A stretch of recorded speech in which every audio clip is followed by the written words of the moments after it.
Hello everyone, divine dot 777 में आप सभी का स्वागत करती हूँ। मैं हूँ निधि। कैसे हैं आप? आई होप आप सभी स्वस्थ होंगे, सुखी होंगे और सुरक्षित होंगे।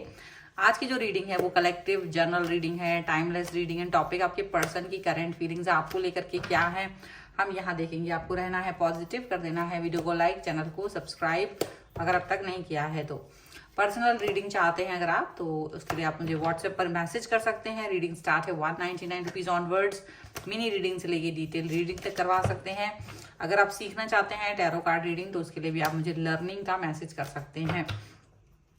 तो चलिए स्टार्ट करते हैं अपनी इस रीडिंग को और देखेंगे आपके पर्सन की करंट फीलिंग्स आपको लेकर के क्या है। Angels, universe and divine please guide करिए। तो सबसे पहला कार्ड यहाँ पर आ गया है द बर्डन। यहाँ पर है flowering, compromise, past lives, thunderbolt, completion. यहाँ पर है the creator, we are the world, patience and awareness का कार्ड यहाँ पर है। ठीक है, सभी लोग देख सकते हैं। जो भी इस वीडियो पर आए हैं आपके लिए संदेश इस रीडिंग में है। ठीक है, अपने आप को मैनिफेस्ट कीजिए, अपने पर्सन को मैनिफेस्ट कीजिए एंड देन इस रीडिंग को हम देखेंगे। अलोननेस का कार्ड यहाँ पर है। बॉटम ऑफ द डेक के 3 कार्ड्स को देखेंगे। ट्रांसफॉर्मेशन है और ट्रैवलिंग का कार्ड है। डेफिनेटली आप अपनी जो सोच है, आपकी जो सोच रही है इस रिलेशन को लेकर के, जिस तरीके के बदलाव आप चाह रहे थे, जिस तरीके का ट्रांसफॉर्मेशन आप चाह रहे थे, वो चीज आपको यहाँ होते हुए दिख रही। जैसे आप जो भी कुछ चाह रहे थे वो सब यहाँ पर होते हुए नजर आ रहा है, ऐसा लग रहा है। तो जो आपकी यात्रा है, जो आपका आगे आप जो स्टक हो गए थे कहीं, वो चीज अब नहीं हो रही है।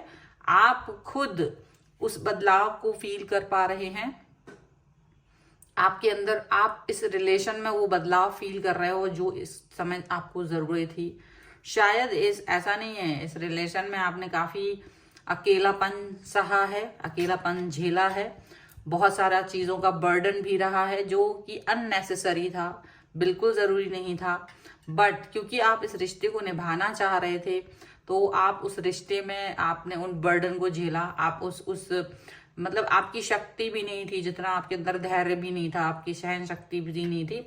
बट आपने उस चीज को किसी भी तरीके से आगे बढ़ाया, किसी भी तरीके से उस चीज को करने के लिए, क्योंकि आप चाह रहे थे कि ये रिलेशन कैसे भी चले। लेकिन इन द एंड कहीं ना कहीं हर चीज की अंत होती है, हर चीज का एक एंड पॉइंट आता है। तो इस रिलेशन में भी इस बर्डन का एंड पॉइंट आया, इस चीज का एंड पॉइंट आया और आपने कहीं ना कहीं अपने आप को टूटा और बिखरा हुआ पाया। आप काफी टूटे और बिखरे रहे एंड देन इस समय पर जब आप टूटे और बिखरे थे तो हो सकता है आपने काफी कोसा हो, रिश्ते को कोसा हो, टाइम को कोसा हो, भगवान को कोसा हो, यूनिवर्स को कोसा हो, अपनी किस्मत को कोसा हो। कई सारी चीजें ऐसी हो सकती हैं। लेकिन फिर जो ट्रांसफॉर्मेशन था, वो ट्रांसफॉर्मेशन कहीं ना कहीं आपको बदलाव की तरफ लेके गया। द क्रिएटर का कार्ड दिखाता है कि अपने आप को आपने समेटा, अपने आप को आपने एक पॉजिटिव पर्सन की तरह, क्योंकि आपको एक पॉइंट पे आके लगा कि क्या मेरी जिंदगी, क्या मेरी लाइफ एक ही व्यक्ति के इर्द गिर्द है? क्या वही वो उस चीज को डिसाइड करेगा या डिसाइड करेगी कि मैं कैसे रहूं, मैं किस तरीके से आगे बढ़ूं? ये क्या यही व्यक्ति निर्धारित करेगा? मेरा मतलब मैं गुलाम हो गया हूं क्या इस व्यक्ति का? तो ये जब सोच आई तो आपने इस अपने आप को पहले तो बदला, कहीं ना कहीं आपने अपने आप को बदला, क्योंकि ये पर्सन आपको छोड़ करके भी दूसरे लोगों के साथ जाता था। तो कहीं ना कहीं वो भी आपको बहुत दुख देता था, क्योंकि आपको लगता था मैं पूरा 100% इस व्यक्ति की तरफ समर्पित हूँ, प्यार दे रहा हूँ, डेडिकेशन दे रहा हूँ, लेकिन फिर भी ये पर्सन नहीं आ रहे हैं तो आपको ये बुरा लगता था। तो बिखराव और टूटन से अपने आप को आपने कहीं ना कहीं बचाया, सेल्फ लव से, पॉजिटिविटी से, समय दे करके, शायद इनसे डिस्टेंस में जा करके। अलोननेस का कार्ड है, इनके बारे में थोड़ा सा कम सोच के, क्योंकि ये स्टार्टिंग में बहुत बड़ा मुश्किल वाला फेज रहा होगा आपके लिए।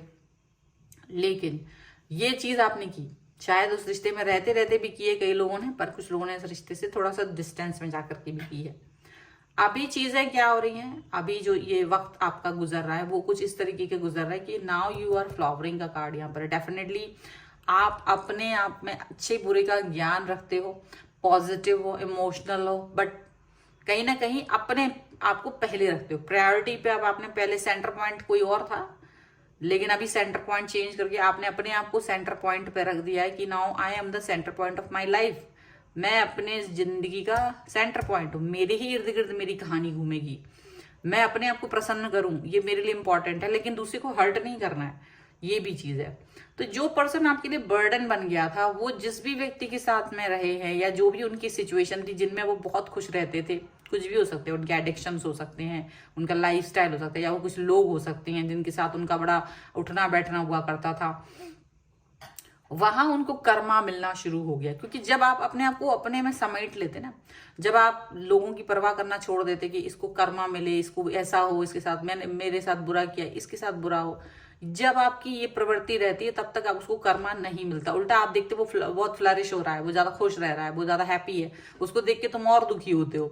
और जैसे ही तुमने ये सोच बदली कि यार ये पर्सन खराब नहीं, मुझे कुछ मतलब नहीं, वट एवर, ठीक है, मैं खुश रहना सीख जाऊं, मुझे कोई मतलब नहीं इस व्यक्ति से, और वो जो अपने आप को समेट लेते हैं, आप अपने आप के ऊपर सेंटर फोकस कर देते हो, एट दैट पॉइंट कर्मा उसको मिलना शुरू हो जाता है। जब आपको कोई मतलब नहीं रहता उसके अच्छाई से, उसकी बुराई से, उसके जीवन से, किसी भी तरीके का। और यही चीज यहाँ पर हुई कि जब आपने ये चीज सर छोड़कर अपने ऊपर वर्क किया तो आप फ्लरिश होने लगे, अपने आप को बिखेरा हुआ था आपने वो बटोर लिया, कंप्लीशन को पा लिया, and now you are very good. मतलब इवन अगर ये पर्सन भी आपके पास आए तो आप इसको नफरत नहीं करते, बट अभी शायद तो ज्यादा वो कुछ है नहीं आपका, बट ये पर्सन खुद ही वो कर्मा जिन भी लोगों के साथ था उसको लग रहा है कि वो लोग अब इसके लिए मुश्किल बन गए हैं, वो लोग इनके लिए प्रॉब्लमेटिक सिचुएशन बन गए हैं, और उनको वो जो भी इन्होंने पास्ट में आपके साथ किया था, जो वो बर्डन बन के आपके साथ कर रहे थे, वो कर्मा बन के इनको मिल रहा है, वो सारा कर्मा बन के इनको मिल रहा है, इनके साथ में वो सारी चीजें हो रही हैं।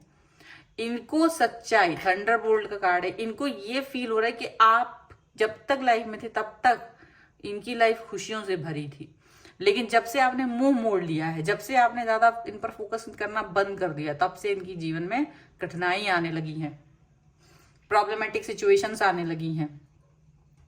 ये चीज यहां पर दिख रही। अभी ये पर्सन वापस से आपकी तरफ तो कनेक्ट होने की कोशिश कर ही रहे हैं, पर आप इनके लिए उतना उत्साहित नजर नहीं आते हैं, आप उस चीज से बाहर निकल चुके, क्योंकि आपको अभी ये चीज समझ में आने लगी है कि सेल्फ लव करना बहुत जरूरी है, सेंटर में अपने आप को रखना जरूरी है, अपने आप को प्रायोरिटी रखना जरूरी है। भले ही आप किसी व्यक्ति से कितना ही प्यार करते हो, भले ही आपके जीवन में कितनी अच्छी चीजें हो, लेकिन कहीं ना कहीं आपको सेंटर में, लेकिन इसका मतलब ये नहीं सेंटर में मैं अपने आप को रखूं तो मैं एक अपनी सुख सुविधा के लिए दूसरों को कष्ट दूं, नहीं, मैं उस चीज को समझने लग जाऊं।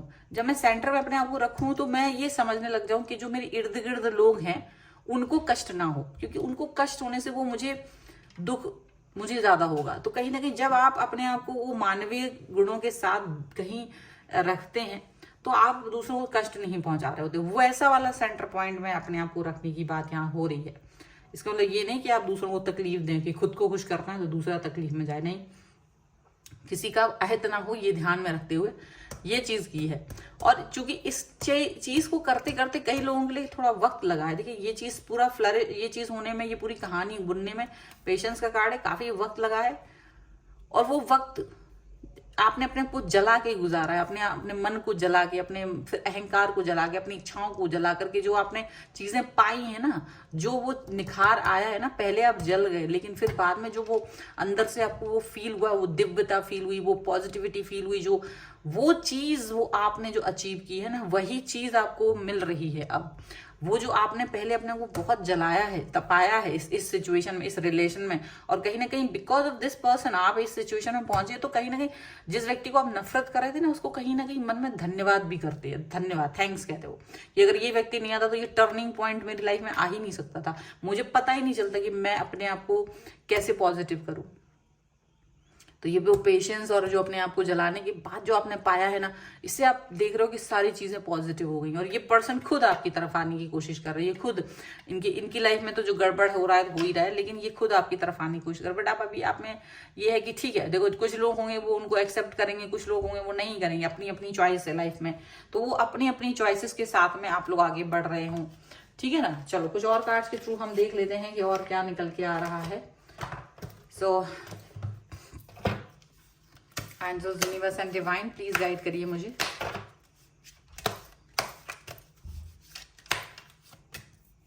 Healing family issues, children and pay attention to the red flags and make the efforts. Definitely आप देख रहे हो कि यहाँ पर आपके पर्सन और आप अगर इसमें एफर्ट लगाना चाहते, if this person wants to come back, अगर ये पर्सन वापस आना चाहते हो और अगर आप इस व्यक्ति को एक्सेप्ट करना चाहते हो, फिर आपको यहाँ पर एफर्ट लगाने की जरूरत है। यहाँ पर फैमिली इश्यूज को हील करने की जरूरत है, नहीं तो आप खुद मुझे लगता है कि इस सब के बाद, ये पूरी एक्सरसाइज करने के बाद आप में इतनी शक्ति आ चुकी है कि आप बड़े से बड़ा इशू भी हल कर सकते हो अपने लाइफ का। आप अपने अंदर के इनर चाइल्ड को देख सकते हो और आप अपने आप को काफी काइंड पाते हो, काफी अच्छा पाते हो, ऐसा लग रहा है आपको। अब आप अटेंशन दे पा रहे हो रेड फ्लैग्स पर। जो भी रेड फ्लैग्स अगर आपके आसपास भी होते हैं ना, ये आपके खुद के अंदर रेड फ्लैग्स होते हैं, क्योंकि हम हमेशा बाहर नहीं, हम ये नहीं सोच सकते हम बड़े अच्छे हैं, हमारे अंदर भी कुछ कमियां हो सकती हैं, हमारे अंदर भी कुछ बुराइयां हो सकती हैं। तो वो रेड फ्लैग्स को हमको भी अपने अंदर से रिमूव करने की जरूरत है, वही जरूरत है, वो चीज करना हमारे लिए इंपॉर्टेंट है बैलेंस के साथ में। तो यहां जब आप इस तरह के बैलेंस के साथ आगे बढ़ रहे हो ना, तो दिस इज द पॉजिटिविटी। यही वो पॉजिटिविटी है जो आपको चाहिए थी, यही वो बदलाव है जो आप अपनी लाइफ में देखना चाह रहे थे, और that's what you got it.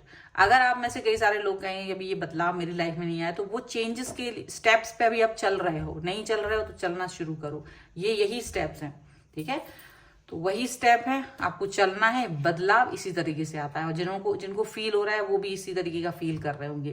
तो ये इतनी अच्छी रीडिंग है, इस पर क्लेम करना, वीडियो लाइक कर दीजिए, चैनल सब्सक्राइब कर लीजिएगा ताकि आप इस पर क्लेम कर सकें। एंड बदलाव या ट्रांसफॉर्मेशन लिख सकते हैं कॉमेंट बॉक्स में, जिससे कि आप इस रीडिंग पर क्लेम कर सकें। पर्सनल रीडिंग चाहते हैं, व्हाट्सएप नंबर आपकी स्क्रीन पर है। रीडिंग स्टार्ट है 199 रुपीज ऑनवर्ड्स। मिनी रीडिंग से लेके डिटेल रीडिंग तक करवा सकते हैं। अगर आप सीखना चाहते हैं टैरो कार्ड रीडिंग, तो उसके लिए भी आप मुझे लर्निंग का मैसेज कर सकते हैं। इसके अलावा आप मुझे इंस्टाग्राम और मेरे दूसरे चैनल्स पर भी फॉलो कर सकते हैं, सभी का लिंक आपको डिस्क्रिप्शन बॉक्स में मिल जाएगा। मिलते हैं एक नई रीडिंग के साथ जल्दी, तब तक देखते रहिए divine tarot 777। Thank you for watching, bye.